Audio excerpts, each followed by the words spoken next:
Hello student, आज हम लोग रिलेशन एंड फंक्शन के 1.1 एक्सरसाइज के लास्ट 5 क्वेश्चन सॉल्व करते हैं। ओके, तो हमारा 13 क्वेश्चन जो था वो दिया हुआ है, so that the relation are defined in the set of a of all polygons h r equal to P1, P2 such that P1 and P2 have same number of side. P1 और P2 जो है वो क्या है, same number of side है। Okay, is an equivalence relation. What is the set of all elements in a related to the right angle triangle T with side 3, 4, 5। मतलब पहले तो हमें इसमें प्रूव करना है कि ये रिलेशन जो गिवन है वो कैसा है, इक्विवेलेंस रिलेशन है।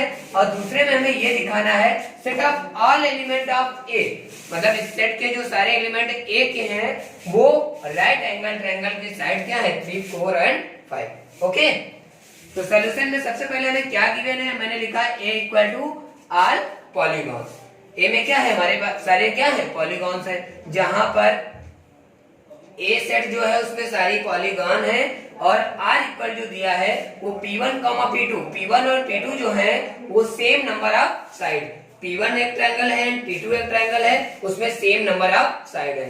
सारे की क्या है, साइड्स सभी की नंबर ऑफ साइड्स क्या है, सेम है। ठीक है, फिर आगे पहला हमें देखो, सबसे पहले इक्विवेलेंस दिखाने के लिए हमें क्या करना पड़ेगा, हमको दिखाना पड़ता है इक्विवेलेंस रिफ्लेक्सिव होना चाहिए, सिमेट्रिक होना चाहिए एंड ट्रांजिटिव। तो सबसे पहले हम रिफ्लेक्सिविटी चेक करते हैं। तो रिफ्लेक्सिविटी चेक करने में सबसे पहले देखो P1 और P2, अगर P1 रिलेटेड टू P1, कोई भी अगर पॉलीगॉन है तो खुद का खुद से तो रिलेशन रखता ही होगा, तो ये पहला रिफ्लेक्सिव है।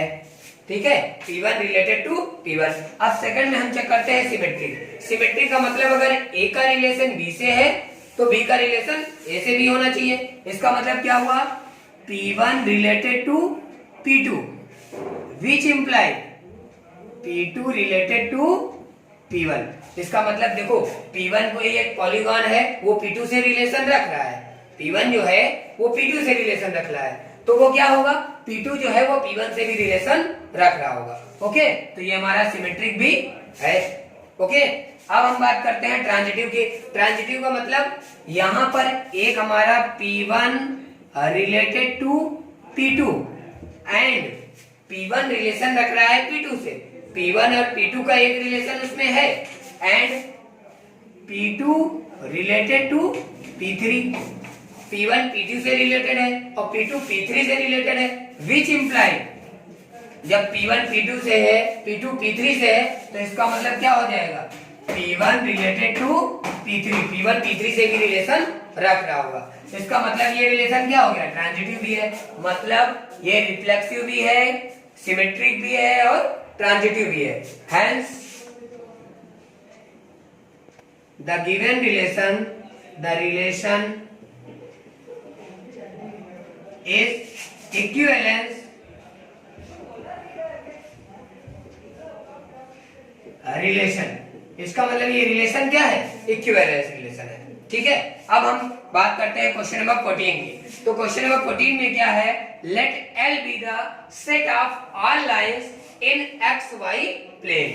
ठीक है, and R be the relation in L defined as R equal to L1 and L2, L1, L2 such that L1 is parallel to L2। L1 जो है वो L2 के क्या है, पैरेलल है। So that R is an equivalence relation F, equivalence relation, find the set of all lines related to the line y equal to 2x plus 4। मतलब यहाँ पे भी सबसे पहले हमें ये रिलेशन क्या प्रूव करना है, पहला जो गिवन है इक्विवेलेंस रिलेशन है, उसके बाद हमें प्रूव करना है कि ये जो लाइन है वो पैरेलल होगी। ठीक है, find the set of all lines, मतलब वो सारी लाइनें हमें निकालनी है जो इस लाइन से क्या है, पैरेलल है। ओके, तो अब हम बात करते हैं सॉल्यूशन में। सॉल्यूशन में गिवन क्या है, L equal to all lines XY plane. L हमारे पास एक सेट है जिसमें सभी लाइनें XY प्लेन की सभी लाइनें उसमें उपस्थित है। R इक्वल टू क्या दिया है, R equal to L1 comma L2 such that L1 is parallel to L2। समझ में आया कि नहीं? मतलब R जो रिलेशन दिया L1 और L2 का रिलेशन है, जो L1 और L2 आपस में दोनों क्या है, पैरेलल। ओके, तो अब हम बात करते हैं रिफ्लेक्सिव। अब एक यहाँ पे रिफ्लेक्सिव में देखा जाए L1 रिलेटेड टू L1, मतलब खुद लाइन जो होगी वो खुद के पैरेलल तो होगी, कोई एक लाइन है वो अपने खुद के तो पैरेलल होते ही है, तो ये रिफ्लेक्सिव रिलेशन है।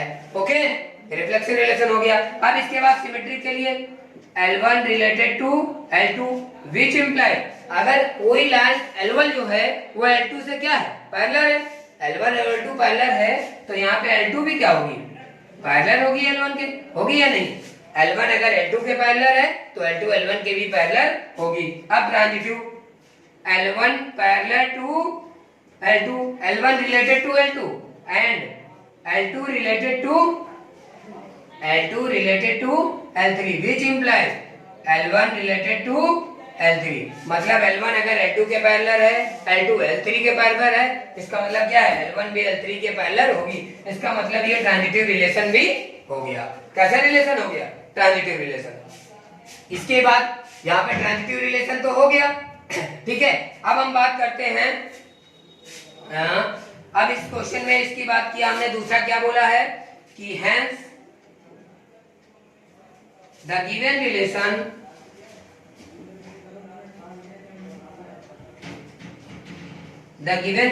इज इक्विवेलेंट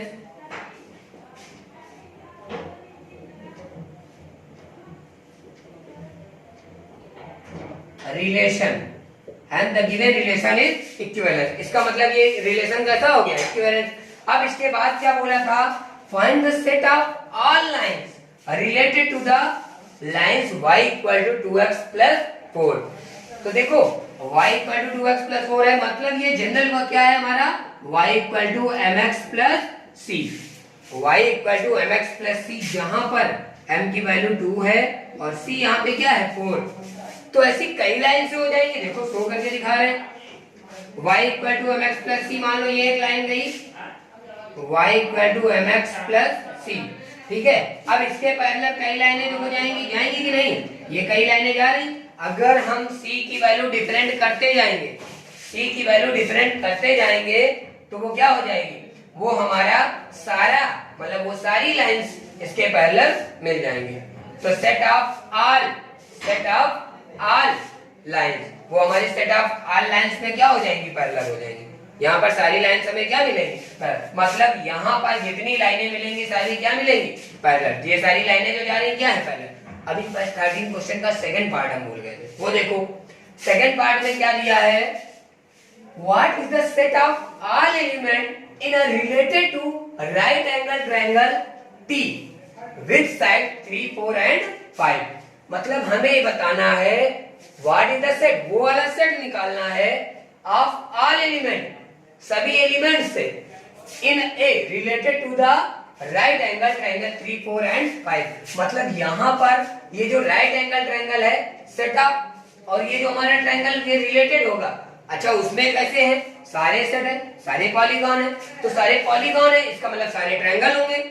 इसका मतलब यहाँ पर जो हमारा सेकंड पोर्शन का होगा, वो ए जो सेट बनेगा उसमें set of all triangle, set of all triangle, मतलब पहले वाले क्वेश्चन का जो सेकंड पार्ट होगा उसमें वो सारे ट्रायंगल आ जाएंगे, उसमें वो सारे ट्रायंगल आएंगे जो कि उस पॉलीगॉन में बैठे हुए हैं। तो इसका जो सेकंड पार्ट है वो ए बराबर होगा set of all triangle. Okay, 15 number question हमारा, let R be the relation in the set 1, 2, 3, 4 given by r equal to, ये एक रिलेशन गिवन है हमको 1, 2, 2, 2, 1, 1, 4, 1, 1, 3, 3, and 3, 2। Okay, choose the correct answer. इन सब में हमें बताना है कौन सा करेक्ट आंसर है। तो सबसे पहले सॉल्यूशन में हमने क्या किया, रिफ्लेक्सिव चेक किया, रिफ्लेक्सिविटी, रिफ्लेक्सिव। तो रिफ्लेक्सिव में क्या होगा, रिफ्लेक्सिव में खुद का रिलेशन खुद किया। यहाँ पे सेट कितने, 4 एलिमेंट है, तो 4 एलिमेंट 1, 1 प्रेजेंट है, 2, 2 स्टूडेंट है, 3,3 वो भी है एंड 4,4 वो भी है। इसका मतलब ये रिफ्लेक्सिव रिलेशन है। ठीक है, सारे एलिमेंट है 1,1, 2,2, 3,3 एंड 4,4। इसका मतलब ये रिफ्लेक्सिव रिलेशन हो गया। अब रिफ्लेक्सिव तो है, अब हम चेक करते हैं दूसरा सिमेट्रिक। सिमेट्रिक के लिए कंडीशन कहाँ है, 1,2 है तो 2,1 भी होना चाहिए। तो देखो यहाँ 1,2 है, क्या 2,1 यहाँ मिला? 3,2 है, 2,3 है नहीं है, तो इसका मतलब ये सिमेट्रिक रिलेशन नहीं है। थर्ड है हमारा ट्रांजिटिव। तो ट्रांजिटिव के लिए अगर हमारा 2,2 है तो इसका अपोजिट 2,2 होगा ही, 1,1 है तो उसका अपोजिट हो, सारे एलिमेंट्स का अपोजिट है। मान लो यहाँ पे उठा लिया 1,3 एंड 3,3, 1,3, 3,3 फर्स्ट का थर्ड से, तो 1,3 वो देखो इसमें प्रेजेंट है, देखो 1,3 यहाँ से देखो 1,3 एंड 3,3 ये ले लिया, 1 का 3 से 3 का 3 से, तो 1 का 3 से, तो 1,3 इसमें है या नहीं है?